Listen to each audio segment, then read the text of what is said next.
right, welcome back. If you missed the first part of the show, Shahey gave us some tips on what happens if you store gas and how it can go stale.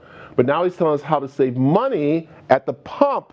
And I will say, we were talking yesterday, and I started cracking up because I am so bad at this. And that is, I want to get it to like a certain amount. Like I can't go with the odd. I always have to go like 10-20 or 10-30. And that's not a good idea, is it? No, no, it is not. The first thing that a lot of people have is they're like, oh my goodness, there it is. I'm 10 cents away. Let's round it up to the closest even number. That's all right to do, but realistically, it's not, because that neck, the filler neck on the fuel tank, is important, because once you fill it up, from there down there, there's that empty space, and that needs that air room to breathe. So if you keep going to round it up, you've brought it all the way up to the very top, and now there's no room to breathe, and that's not good for the engine, it's not good for the fuel pump, and it's going to pop out of this pressure cap, so it's not good at all. When it stops automatically, you're done. Yeah. Live with the odd number. Yeah, and that means because I've wasted more gas when it like falls out of there. That's why I just wasted some money, right? Well, sure. Exactly. Yes, absolutely. So, all right, let's talk idle threat. What's this idle threat? Idle threat is something that a lot of people don't know. I'll give you the simplest form. You're in line through the drive-through, whether it's coffee or fast food. Every 2 minutes that the vehicle is sitting, running, and idling, the car burns the same amount of fuel as if you've driven 1 mile.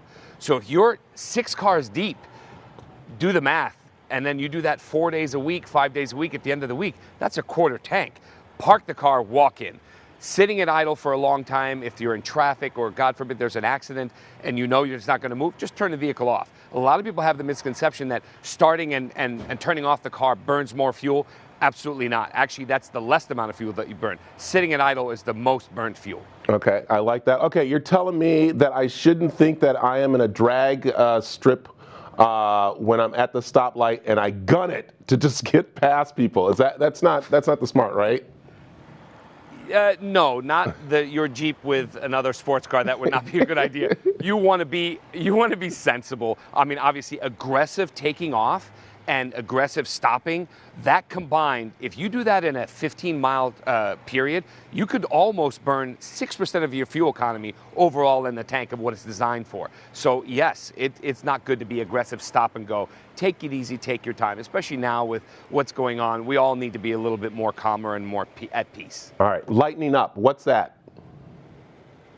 I'm sorry, I didn't hear you. The lightening up one, like not too much of a big of a load, right? Is that what it is? Oh, yeah. Oh, yeah. Lighten up. Yes. Lighten up. Basically, what you want to do is, yes, you want to make sure that your vehicle is not used as a storage facility. A lot of people, like, I'll give you an example, are personal trainers. They go to homes, they do whatever, and they have all their gym equipment in the back. Real estate agents, they have those signs and things in the back. Heavyweight load, using it as a storage, it's adding more drag. So if you know you're not going to be needing those items, empty the vehicle, empty the trunk, and keep it to its original weight. I get it if there's people in the vehicle, but to use it as a storage facility, not a good idea. So lighten that up, and you'll save probably close to 5% on your fuel economy. I like it. There you go. And I know the other one very quickly, and that is, of course, tire pressure. You always tell me to make sure I have the proper tire pressure.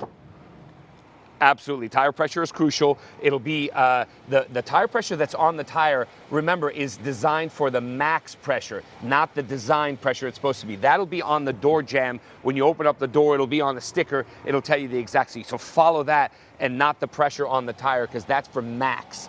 And so the lower the tire, the more drag. If you were running and I jumped on your back, you're going to run slower. Same thing. If it's low, the car's going to move slower. So keep the tire pressure to where it's supposed to be, and you'll save. I like it. Shahey, you're always giving us those car tips, especially as we start driving around out and about, and a way to save gas. So, hey, it's Mazvo, located over on 7th Street in Highland. You got to go check them out. Great car care center. Thank you, Shahey. Thank you. Have a good one.